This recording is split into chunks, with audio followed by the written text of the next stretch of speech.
হরিশনগর চা বাগান গত 5ই জানুয়ারি থেকে বন্ধ হয়ে আছে। এ সম্পর্কে আমাদের রাজ্যে যে একটা সরকার আছে, এ শ্রমিকরা 5ই জানুয়ারি থেকে তো মজুরি পাচ্ছেনই না, উপরন্তু 17 তারিখ পর্যন্ত ডিসেম্বরের তারা মজুরি পেয়েছিলেন, 18 তারিখ থেকে 1 মাস ধরে কোনো মজুরি পাচ্ছেন না। মালিক পক্ষ সমস্ত অফিস তাদের বন্ধ করে চলে গেছে দূরে।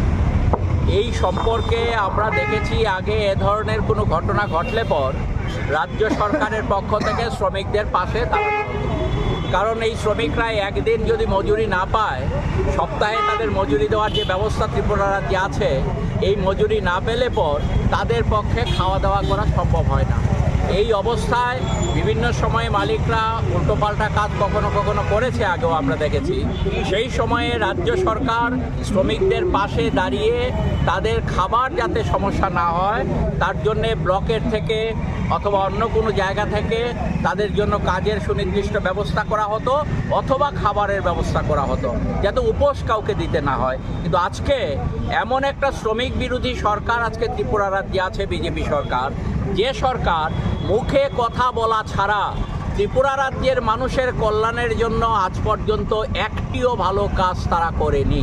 একটার পর একটা প্রতিশ্রুতি দিয়েছে তাদের এই রাজ্যের নেতা থেকে আরম্ভ করে সারা দেশের নেতা, এবং এখন একজন ভদ্রলোক আসাম থেকে এসছেন, তিনি যতগুলো প্রতিশ্রুতি দিয়েছিলেন নির্বাচনের আগে 2018 সালে, একটা প্রতিশ্রুতিও রক্ষা হয়নি।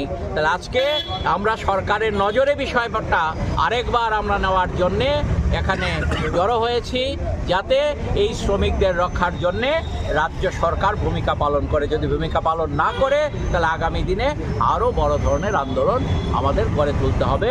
এই CI2 এবং টি ওয়ার্কার্স ইউনিয়নের পক্ষ থেকে, CI2-র অন্তর্ভুক্ত এই একটা ইউনিয়ন, আমরা আজকে এই কর্মসূচি শ্রম দপ্তরের সামনে পালন করি। আপনার কি মনে হচ্ছে যে তারা ভূমিকা পালন করবে? আমরা দাবি জানাবো, এখন দেখা যাক।